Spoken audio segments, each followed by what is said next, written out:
Breaking news on this Friday night. And unfortunately, if you're a wrestling fan, an NXT fan, it's not necessarily good news. There's been a number of releases, I believe 10 in total. But myself, Steve here on SCW, joined by none other than NXT in-house. On the sides of this breaking news, how are you doing? I'm all right. I've actually been enjoying a lot of the wrestling content lately, but obviously it's that time of year where WWE just like to spoil it for everyone else and release a couple of people. That's sadly normally the way, isn't it? Unfortunately, and like you say, it's been quite a good time of wrestling of recent time. And obviously, we're looking forward to NXT Spring Breaking. If you're an NXT fan, next week as well. And I was actually debating on doing a predictions video for that at some point over the weekend. But it looks like we've got more addressing issues at hand. For those that are unaware, as you can see on the bottom of the screen, NXT releases are Dakota Kai, Maclom Bivens, Dexter Lumis, Harland, Persia Pirotta, Sanja George, Draco Anthony, Mila Milani, Rylin Devine, hope I said that right. And this last one here, we've got Paige Prinziviali. Again, hope I've said those names all correct. Some of those were not ever on NXT TV, sadly. But of course, some of the bigger names there, we're going to go into discussion. And anyone wants to throw in their thoughts as well, let us know your thoughts in the comments section. We will read them out as well. But I think the first one that really stands out, the first name that was released was Dakota Kai. Of course, all this has come out, by the way, by Sean Ross Sapp. He was the one that was from Fightful, breaking all of this news. What were your initial thoughts when you first learned the news that Dakota Kai no longer with WWE being released today? WWE have shot themselves in the foot with this one because she is a massive talent. She is a massive fan favorite. In my opinion, she should have been the one to take the NXT Women's title off Raquel initially.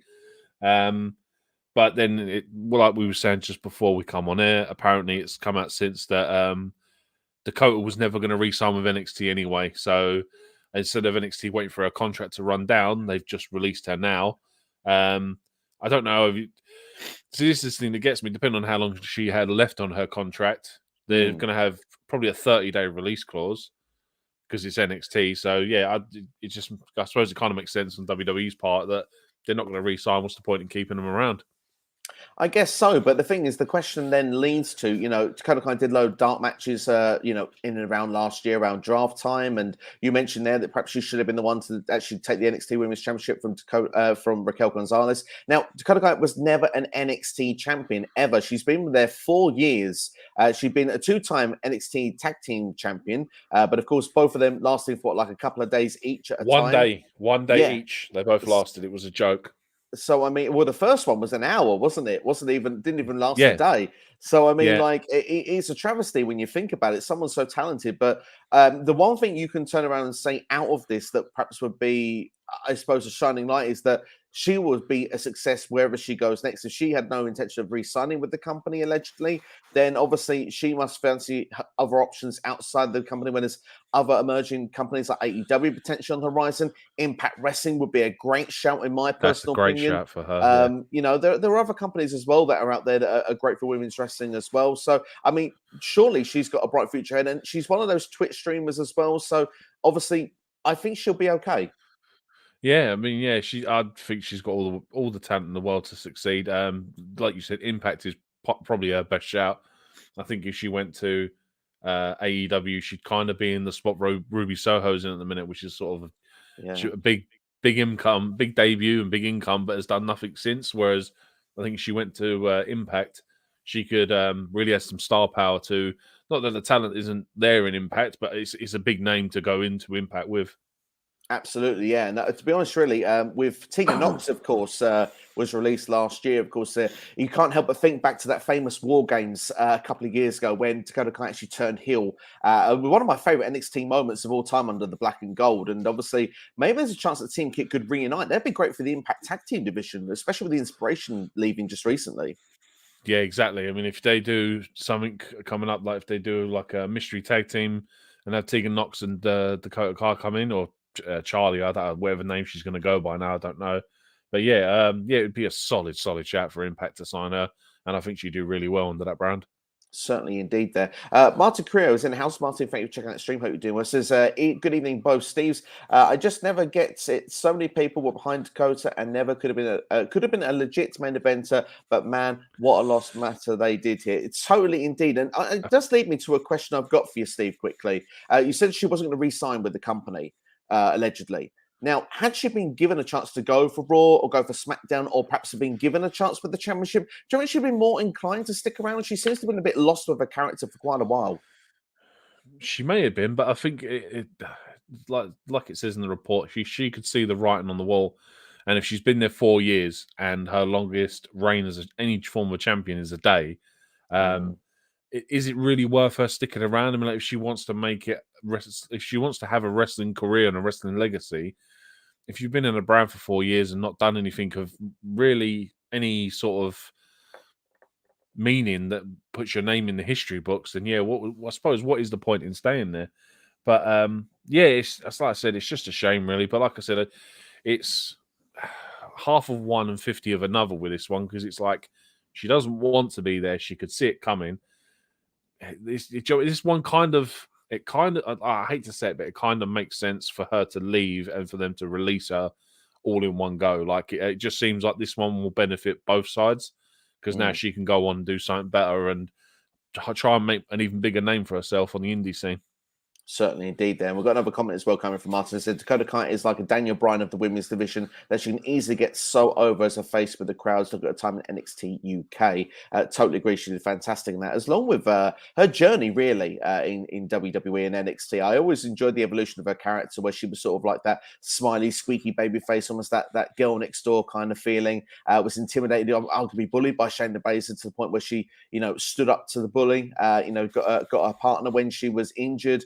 Come back, the heel turn, obviously then got the partnership with Raquel Gonzalez. Really felt like she was going to go to the next level with that, but of course, it was the push for Raquel, and it wasn't the push to Dakota, and that was just really, really a crying shame there. But one thing I think we can say, like you said, it can benefit both sides of this, but I think for sure, in the long term, this is going to be WWE's loss, and Dakota Kai, she will go on to benefit whatever she's going to prosper wherever she goes next. Yeah, I mean, the only other thing I can add to this is that I was watching Sean Ross Sapp on Twitter just before, and he was saying that when she was doing the dark matches on SmackDown and Raw, like, he personally never heard any negative feedback from her. So I don't know what it is with WWE. I just don't know if they didn't find her convincing enough, or if they just didn't have the look that she wanted. But it's like, you're supposed to be a company that welcomes all shapes and sizes and heights and colors and whatever. But I just really don't understand it. But she was so over, man. Incredibly. Another person was really over, but also choosing not to resign with the company. This was put straight out by Sean WhatsApp in that tweet as well, with the fact he'd been released at this point. Maclom Bivens, the mouthpiece of Diamond Mine, and literally this guy had not been on TV at one point for 2 years, and obviously he's been coming at a prominent role in this Diamond Mine stable group, being the mouthpiece for Roderick Strong. He obviously had the tag team as well at one point, which I think was with Veer, as well as what was Sanga now at this particular time. But yeah, I mean, Maclom Bivens not going to stay with the company, but truly a one-of-a-kind mouthpiece. He would be something to be a great benefit for another company as a mouthpiece of getting other talent over. Yeah, I mean, the last 2 weeks on NXT TV, I've been watching the Diamond Mine promos, and I'm looking at Maclom Bivens because he had such an intriguing expression on his face. Like, I was waiting for the part where he forces Diamond Mine to kick Roderick Strong out, and Bivens will take over as the leader. Like, I honestly thought that was the story going forward, and you'd have Maclom Bivens running it all.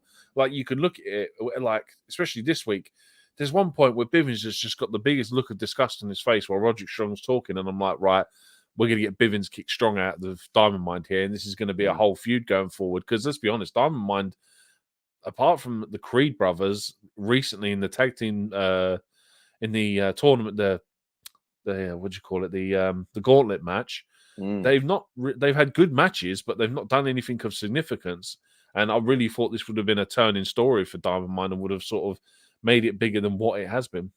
Certainly, I would have thought so as well. I mean, I was really shocked to see how it all played out with Diamond. I mean, let's look at the group as well, what it was supposed to be to begin with. We had Tyler Rust, we had, Heikman that was involved in there as well. I think Marina Shafir was supposed to be there. Literally, it's just really strong left. All those people that would have been there are no longer part of this group. Like I said, we got the Creed brothers, got Ivy Nile, but I kind of got a feeling that Dynamite was going to implode the way that was being described this past week. And I do wonder what the future holds, because someone like a Roderick Strong, for example, hasn't really been booked to the best of the strength. And what Dynamite was supposed to represent from the beginning, it was supposed to be, this upper mid-card guy with the Cruiserweight Championship, take that championship to the next level. The title no longer exists. It's not a thing anymore. It's like the whole purpose of this group means absolutely nothing, apart from the Creed brothers just being, a good design for the group, but arguably could continue doing their thing on their own. Ivy now, I've got no doubt, will be a future NXT Women's Champion. I think she's definitely got all the stock in there. But someone like Roddy Strong, obviously, I do wonder if his future. I mean, could he? You don't want to speculate people losing their jobs, but obviously he's probably in a position where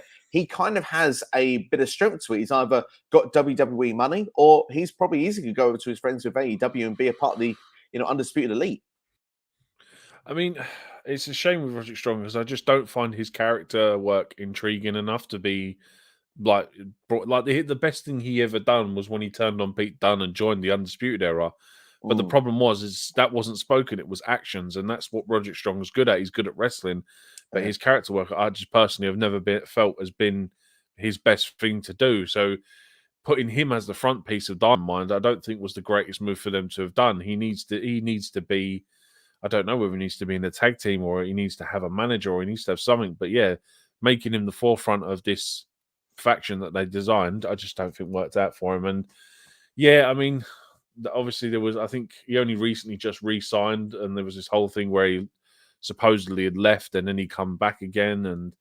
But yeah, I mean, I hate to say it, but I can see your point where you mean that I can't see Roderick Strong doing much else if they decide to break up Diamond Mine. I mean, he's just had a great run over in NXT UK against Ilya Dragunov. So maybe he goes back there for a bit and he's on NXT UK. I don't know. But yeah, I mean, Bivens leaving is really going to hurt Diamond Mine a lot with this. It's left a hole. It's taken the diamond out of the mine. Let's be fair. I mean, Yeah. Malcolm Bivens is a fantastic mouthpiece, and arguably, I've seen a few, digs on Twitter, saying like Malcolm Bivens has made more stars in NXT than NXT Creative have over the last sort of year or so with that group. Obviously, we mentioned the Creed brothers, we mentioned Ivy Nile, we mentioned, of course, being the mouthpiece for Roddy Strong as well. When Martin says, imagine if he'd managed Cesaro, that would be a fantastic pairing. I'm pretty sure that Bivens would do a fabulous job. I mean, he was also amazing on social media. Malcolm Bivens always maximised his moments and an opportunity to get over. Yeah, and that's what I mean. It was I was never a big fan when he first started in Diamond Mine. I wasn't really enthralled by his character work, but slowly but surely he's won me over. And yeah, he just seems like the kind of guy that you could put with anyone. Like he could do essentially what the MVP is doing for Otis and Bobby Lashley right now. Like he could have been like the mouthpiece to elevate someone up the card and get them up into a main event picture and all that kind of stuff. Absolutely. It really, really is a crying shame. But anyone out there, Malcolm Bivens, I mean, you call him yesterday if you know he's available. He's that kind of guy Yeah. who could really benefit a company. And like I say, he has got the ability to get stars over. Someone that needs that mouthpiece, I think that his future will be bright, whatever it's going to be. And of course, it's a shame that we won't see these people on NXT, because obviously I do watch NXT. I do enjoy NXT for the most part. I enjoyed a lot of the work that he provided. I mean, I'm trying to think where he would go and where he would fit in. And the only thing that sort of springs to mind at the minute is AEW and sticking with Keith Lee and Swerve Strickland. I know those two can already talk, but I think if you had three mouthpieces in one faction, two of them are wrestlers and one of them's a manager, I think that could actually be really entertaining and really good money there. I mean, with the Keith Lee and Swerve are going through this whole elocution thing at the minute where they're learning big words and all this kind of Yeah, stuff. that's And I true. think if you threw Malcolm Bivens in with that, I think that'd be really entertaining. Yeah, it could be very entertaining indeed. It'd be interesting to see if that's be a shout that could happen in the future. I have to wait and see what will lead in the future. And obviously, when you talk about Dexter Lumis as well, this one really seemed to come out of left field. Was the last name that was there? We felt like we were safe in the water, but his name then came out afterwards. And I mean, Dexter Lumis was a part of Index. I mean, Indy Hartwell, poor sausage shoes. I mean, Persia Pirotta also being released, lost the best friend and a hubby in one go. And that storyline as well going on with Duke Hudson. They were going to start this tag team off as well. Really, really messy. That really is a big hole in that storyline. I think with Dexter, I think it's the one character dynamic. Like he's essentially been on NXT all this time. He said one word in his whole tenure on NXT. So I think from a creative standpoint, there's not a lot you can do with him. to get him to like over with the crowd. But then again, I'm not being funny. How long did Sting go for in WCW without talking? A long 4 time. years? Yeah, Long something like time. that. He went like 4 years without talking. So it can be done if the creative's correct. But yeah, they literally threw them together in a tag team last week. They got a tag team title match this week, and then that's it now. So what I texted you a minute ago before we got on this and said what they're going to do now. Stick. I might be you might be sort off. I'm not too sure, but I said what they're going to do now. Stick Indy Hartwell and Duke Hudson together. Yeah. Because where's the story now? Because you've wasted. God, I can't even think how long they've been doing this storyline now. But even Persia Pirotta was a solid wrestler. Like she was a real like powerhouse. Like she could have been your next Raquel Gonzalez sort of frame in that division. And yeah, it's just a real sad shame, man. And like I said, with Dexter, it's a one character dynamic, unfortunately, that I don't think anyone knew how to book. And with Persia Pirotta, that's just a weird one in itself. Like I said, she's done really well. Well, they were tag team champs as well, weren't they? At one point. Yeah, they were. India and Persia were women's tag team champs at one point. I must admit that skipped my memory if that's happened. But I mean, the thing is, I know, like you said, they were definitely in and around there. Persia Pirotta, I mean, she had the potential to be a star. Like the thing is, she came in on the alongside Indy Hartwell. We used to Indy Hartwell being, of course, part with the Way, obviously Johnny Gargano, Austin Theory, and all that sort of faction, Candice LeRae. But now to sort of move on to transition to this year, this new storyline going on with a best friend in there seemed like it was working out. And Persia Pirotta was definitely elevating herself further and further up the card. Yes, they were doing some silly antics with the kissing stuff on NXT with their guys and stuff, but hey, they're taking direction from booking. They're doing what they're told to be done. That's not what they're choosing to do. She's shown she was a great athlete in the ring. Dexter Lumis, I wonder if age goes against him, but that's pure speculation on my part. I mean, obviously, they're looking for these young guns going forward. I mean, like you said, the dynamic as well of not knowing necessarily what to do with the guy either. The only thing you could do is turn him heel and be a creepy stalker like you've seen in other promotions before. And I mean, do you really want to go down that avenue again? Yeah, so I mean, this one character dynamic. Just to go back to that tag team thing, no, they were never tag champs. They were in the triple threat ladder match that Gigi Dolan and JC Jane won. That's where I'm getting confused. Indy was a tag champ with Candice, yeah, so that's where I was getting mixed up. Yeah, but unfortunately, it's one of them. If you book it right though, it can be done. He doesn't necessarily. I'm not being funny. He doesn't necessarily have to stalk someone of the opposite sex. He can stalk a male competitor. He can be someone's worst nightmare. I mean, his House of Horror match what his match it was with Cameron Grimes, it was really, really good. And it's just a shame that I don't know if this is down to Triple H being gone, but it just feels like since they went from NXT to 2.0, Dexter's he's been stuck doing this same gimmick that unfortunately finished off the original Black and Gold, and they've just never done anything with him since, apart from be in the background of an Indy Hartwell Persia Pirotta love story. He always did feel like the spare piece in that, which is really a shame. And the question that's come flying in from Martin says, do you guys remember when Dexter Lumis used to be drawing before and during his feuds back in the NXT Black and Gold? And absolutely. And that was a time when, he would be great for was it the See No Evil show as well? It was the host for that as well. Yeah, he's been. I tell you what, actually, you think about it now, he's been one of the most unlucky people in NXT, because at one point they were going to team him up with Velveteen Dream and put him as a tag team with Velveteen Dream. And obviously, everything happened with Velveteen Dream. He ended up getting released. It just seems that nothing's gone his way, unfortunately. And like I said, he got lumbered in some really weird stories that he shouldn't have been in. And yeah, it's just not gone his way. But it's just madness, man. Absolute madness. And obviously, I know he's booked previously for TNA back in the old days, NWA as well. So maybe there could be some bookings in that. And obviously, never hurts your stock when you've been in WWE and NXT. So hopefully, it's a bright future for him. Persia Pirotta as well, still young, still got plenty. It could be a great acquisition for somebody. I always go to Impact because Impact have got a knockouts division. They're great for that. They know how to push their women. They have just lost 2 women in the Inspiration. Of course, they're going to go on to do other things. We wish them the very best going forward. They're in the short spell they were there. They accomplished a lot. So, I mean, there is a gap there for women to go and join in Impact Wrestling. So maybe that could be a potential shout. But I don't want to keep this stream for too long for you, because I know that we both have got early starts tomorrow, Steve. So I wanted to get your thoughts on Harland, because obviously he's been around with Joe Gacy, and obviously he's been missing with this sort of Bron Breakker feud for the last couple of weeks. But I think what mainly strikes me with Harland is the fact that he was signed, seen to be the next big thing. But I think even Paul Heyman pointed out this guy had the Brock Lesnar look, and they brought him in. They were going to train him up to be this next big superstar. And then he ended up looking like the next Gene Snitsky, to be brutally honest. And obviously, he's just done some weird stuff since. And I don't know. I just feel like he never really had he didn't really have a chance to survive really in NXT, in my personal opinion, with that character. If you read the reports, it was the fact that his in-ring ability hadn't improved the way they'd wanted to.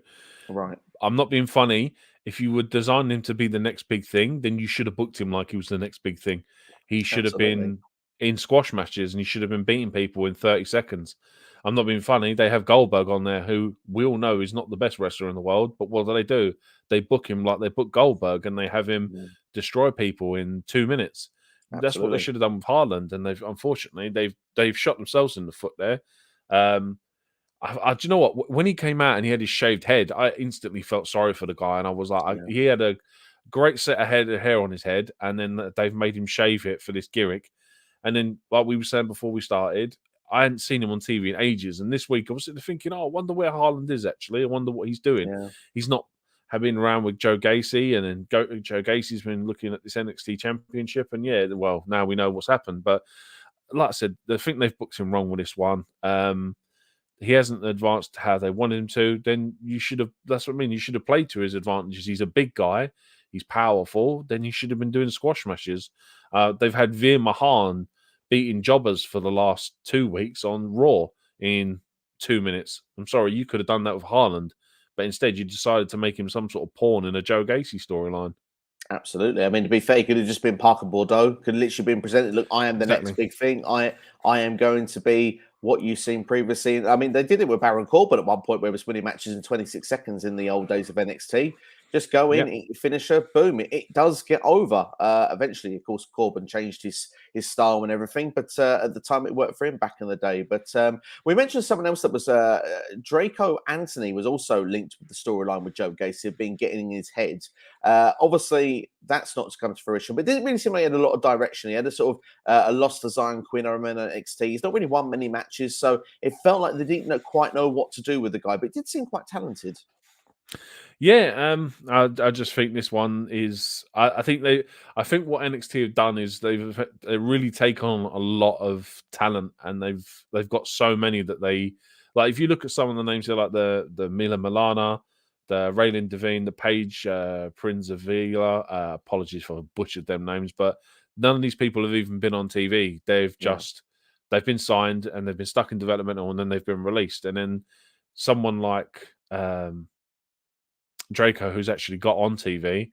I just think they've got too many names, and this is the problem when they do recruitment drives every 3 months, wherever. Like they've just done one in India from their last tour, and they're bringing in so many people, and I think he's fallen victim to not having enough TV time, no creative for him with this one. But like I said, he's won one match in his whole time on TV, and I think I can't even remember who that was, but otherwise he's lost everything else. He's essentially been a jobber for NXT.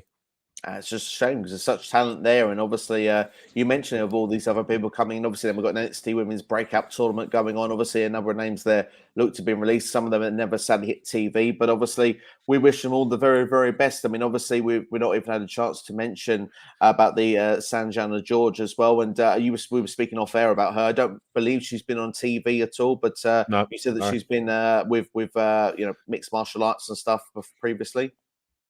Yeah. So I mean, they've just I don't know.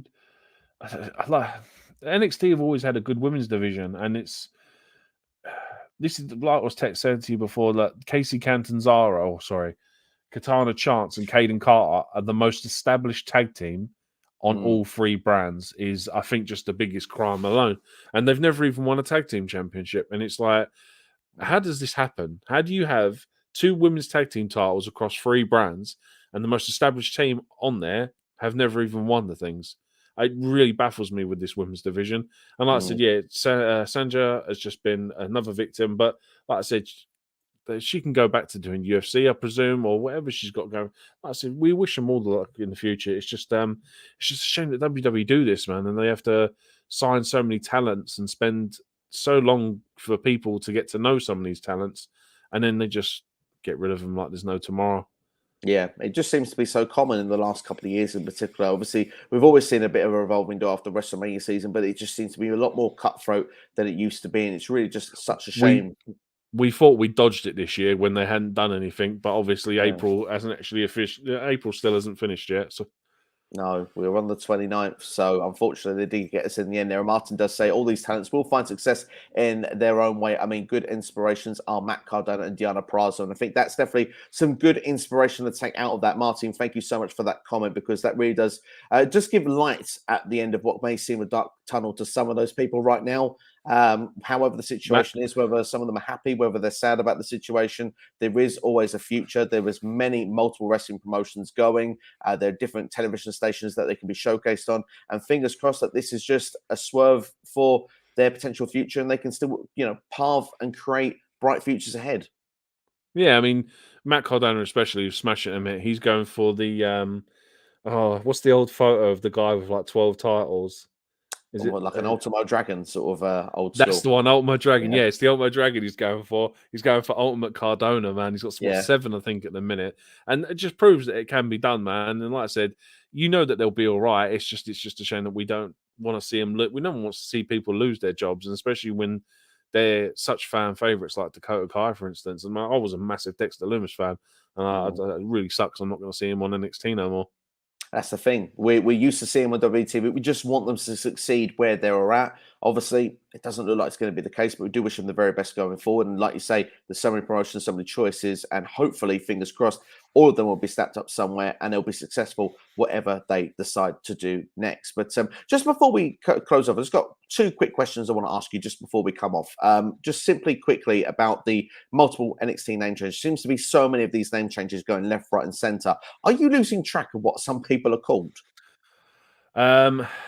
Yes and no. I mean, some of them you remember because they're really bad, like Butch, Katana Mm, Chance, Dewdrop. So you remember them ones. Some mm, of them are all right, like Ciampa's just being called Ciampa now, no yeah. Tommaso, which this is just a Vince thing. He loves one name characters.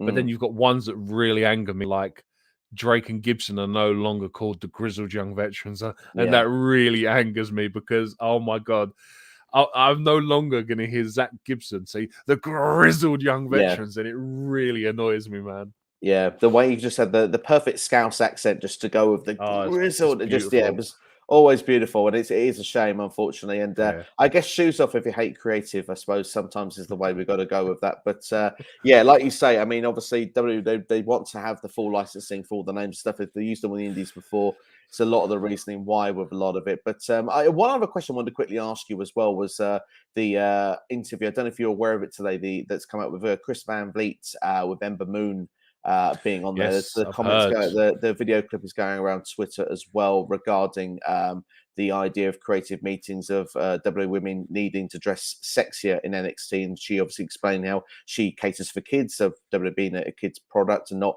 everyone could look like a Mandy Rose. And obviously, she's not digging Mandy Rose out; she's just using her No, as a common exactly. Yeah. example. But what were Yeah. your thoughts on this situation? Because for me, it's uncomfortable, it's unnecessary. Like, I know you want to give a certain image, I guess, but I mean that doesn't represent every single female in the world. We have different sorts everywhere. Do you know what I mean? I mean, if you look at the main roster and you have Rhea Ripley, who doesn't dress like a Mandy Rose, she Mm, dresses like a Rhea Ripley. mm, And let's be honest, people get over more when they dress how they want to dress. mm, When Paige come in, she's no fake tan for Paige. She went for her natural pasty white skin that every English person has. And mm, yeah, Paige got over because of who Paige is. And the fact that they do this, I mean, yeah, if you look at a lot of the women's division on NXT at the minute, they are all samey. Like that, there's really not. If you stood them all on the line, with the ones I don't know, aside for the ones like Nikita Lyons, Lash Legend, Tiffany Stratton, all these ones in the breakout tournament, they all look exactly the same, just copy, paste, mm, and repeat.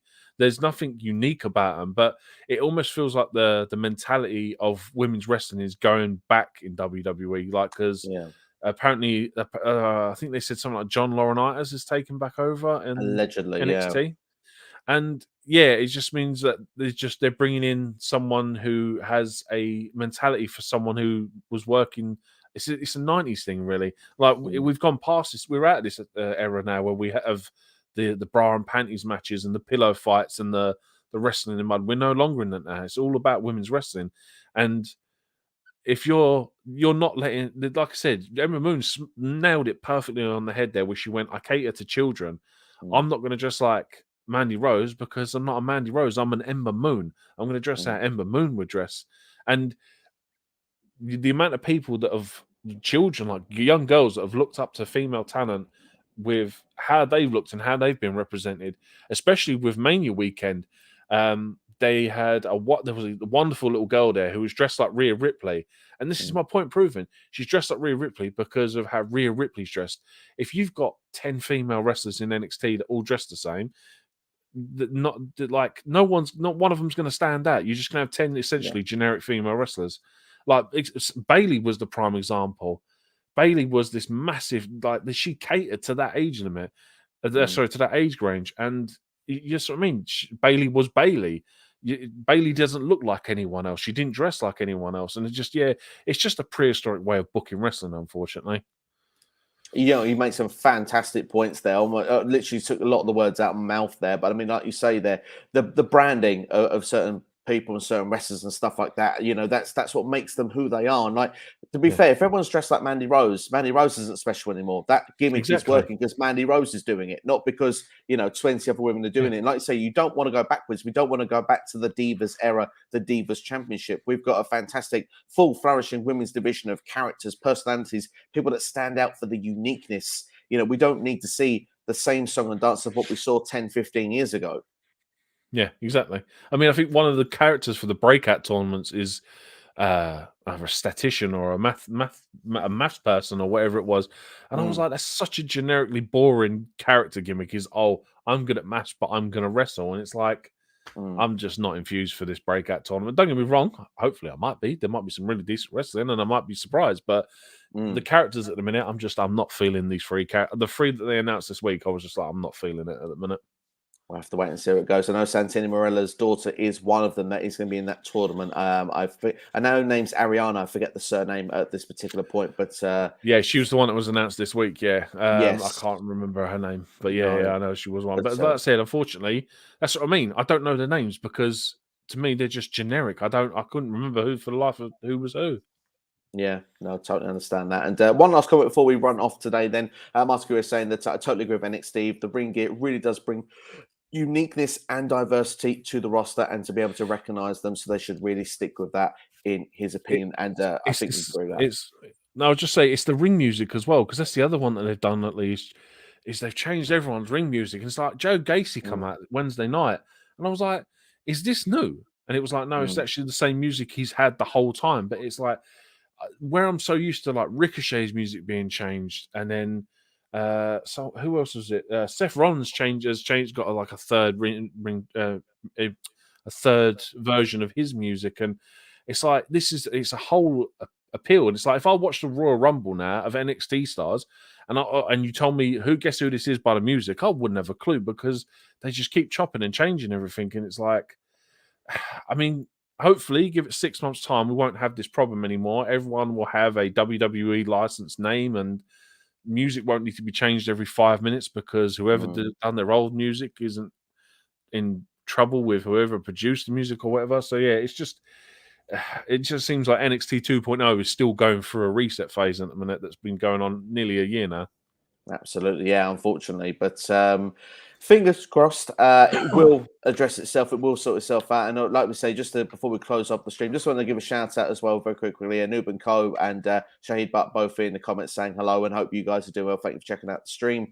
We are about to close off, so it might be worth going to the beginning of the stream just to check out what we had to say. But the breaking news, obviously, a load of talents released from NXT, including Dakota, Maclom Bivens, Dexter Lumis, Harland, Persia Pirotta, Sandra George, Draco Anthony, Myla Malani, Ryland Devine, and Paige Prizzini Varley. I hope I've said some of those names correct. Obviously, some of them were not on TV at the end there. But we will just have one last question that has come flying in. This will generally be the last comment we have come up here, asking what is the point? Should we have another NXT 2.0 as we get the releases under the contracts from WWE? So I guess what is the point, I guess, of NXT 2.0 if we're going to get all of this taken away, all of these storylines taken away, things that we get invested in? Is it worth being invested at this point? I guess it is, but at the same time, it's just a shame to see that a lot of these holes in storylines have just been pulled to pieces with loads of people that were on TV just being taken out. On the plus side to these people being released, if they've had Dexter Lumis built for the last however many years, same with Dakota Kai. On the plus side, if they leave and you enjoyed their character work and you enjoyed their wrestling, you will follow them and you will go watch them wherever they go, whether it be Impact, a local indie show, AEW, New Japan, whatever they do. So there is that plus from it. It's just a shame that we're not going to see them as frequently as we probably would like to. So instead of seeing them on our telly every Wednesday night, we might only see them once a month now. Like for me, it's the same when Buddy Murphy got released and he's now Buddy Matthews. I couldn't watch none of his wrestling because he wasn't wrestling for a company. But now, luckily enough, he's in AEW. I get to enjoy his talent all over again. So yeah, it's pros and cons. It's just NXT. It feels like it's just, I said, it's going back a step. It was meant to be a developmental brand, then it became a third brand, and now it's gone back to being a developmental brand again. And it just seems like they still don't know what they're doing with this brand, however many years down the line that it's been going now. Do you know what? You've summed the end of this episode up perfectly. I don't think I need to add anything more to that, honestly. Like you say, we will support everyone when they go forward. Hopefully, we get to see them as often as we'd like to.